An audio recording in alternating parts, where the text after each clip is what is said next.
Hello you guys and welcome back to the channel. It's the only Yusuf, back again with another video. Hope you all are doing well. And it is already October, 2 more months left for this year, and it just felt like it flew by. Before I start, I want to say a huge thank you for the support on my last two videos about Disneyland. I know I got new subscribers from those videos. I just want to give a warm welcome. Hope you guys like the content that I'm also putting out apart from Disney. I've actually been motivated to save up more money to do more Disney trips later on in the future. So like always, be sure to be subscribed for that. And as you can see behind me, I have a few pins that I got from Disneyland. I have others that are not up. I don't want to put them up just because it's going to take up too much space. So without any wait, I want to start on the topic that I wanted to talk about. And just like I mentioned, this year flew by pretty quick. I didn't realize it until last month when I saw that we only had 3 months left, and the time went by so fast that I didn't even know what went on throughout the year. And even though it was 365 days, it still felt like maybe like it was 100. And I tend to think how as humans we get focused on the little bad weeks or bad days that we have here and there. And even though those bad days feel eternal, in the macro, they're really not. They're just one day out of those 365 days. And, you know, like I just mentioned, the year flew by. And you may have also felt that as well. And so I wanted to explain how that relates to us as investors when we invest and think about the macro and the micro. I want to explain the differences between long-term investments and also short-term investments. I'll share my experiences with both of these investments, short-term and long-term, and I hope it helps you guys out in which ones you should focus on. Actually, the very first long-term investment that you guys should have is with that like button by making sure it gets clicked on this video and also on every single video that I put out. So like I mentioned, I have experiences with both short-term and long-term investments. And the very good news is that both are actually good because you're investing. Now, the only minor differences between short-term and long-term investments, besides the time invested, is the potential of growth and gain, and also the goals you're trying to reach. The reason being is because long-term investing is investments that you allow to grow to meet a goal for several years or even decades. And on the other hand, short-term investments are investments you make to reach a much closer goal that grants returns.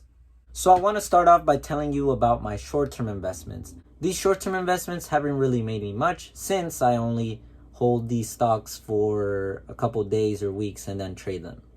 And honestly, I think the reason being why I haven't been successful in my short-term investments is due to holding them on for more than a week. For example, in the year of 2020, I have a couple short-term trades that I did, and I'll share the gains and losses in the form of percentages, so at the end you guys can see how it ended up.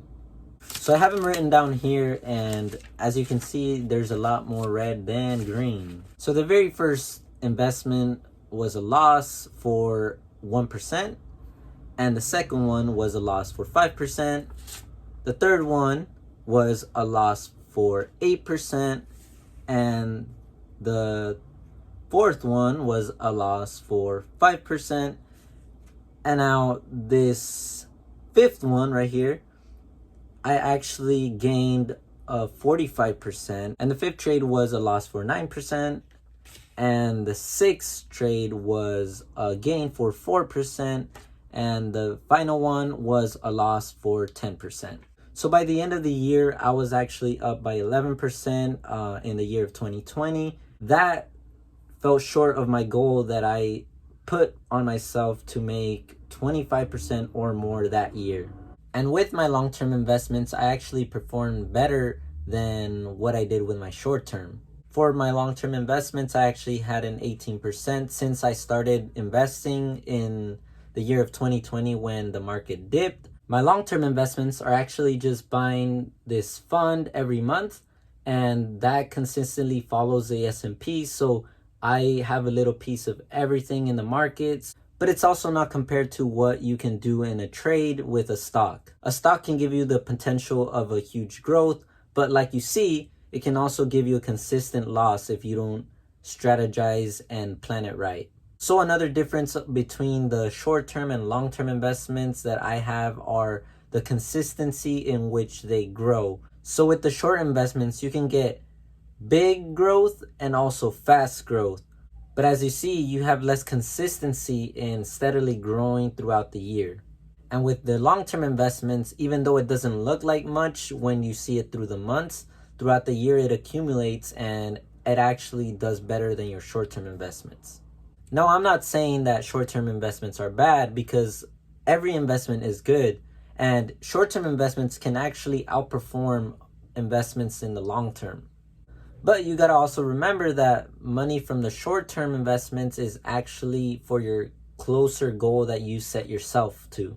So right now, this 18% for my long-term investments actually doesn't hold any value to me, because like I mentioned, those will be set aside and allowed to grow even more throughout the years and decades. Because these long-term investments actually steadily give me a return throughout the years, I am happy with just letting it grow, like I mentioned, because those are long-term goals that I'm trying to reach. And on the other hand, those short-term investments are there for a closer goal that I have in mind. And that is actually one of the important things for your investment strategy. Setting goals is crucial to your investing, because without any goal, you don't know where to start and you don't know your end. Now, let's say you know where you are and you have no goal, you're just going to be going around not reaching a destination. And if you have that goal in mind and you write it down and you constantly remind yourself of that goal, you will end up creating a plan to actually reach that goal. And where you want to be is going to be that goal that you're going to set for yourself. So I want to give you guys the time right now to think about where you're at right now and where you want to be. That place you want to be is that goal that you're trying to reach. Sort out your long-term goals and then your short-term goals. The long-term goals are going to be things like your retirement and the lifestyle that you're going to be living after you are retired. And things for like your short-term goals are going to be things that you want to complete that day, or goals that you want to complete in a month. Let's say you want to make $2,000 a month. You make a goal to invest and have a percentage return of that amount that will grant you those $2,000. So now for me, I think I'm going to focus on my short-term goals and see what I can do to better strategize or better position myself with these stocks that I trade, in order to make sure that my account grows over time in the short term. And in my long-term investments, I'm gonna just keep doing what I'm doing, investing every month, setting aside some money to put in my brokerage account and buy the investments that I always buy. At the end of the year, I actually want to compare my 2020 returns to my 2021 returns. I'll be happy to share it with you guys, and it'll also help me out with planning my goals for the upcoming year in 2022.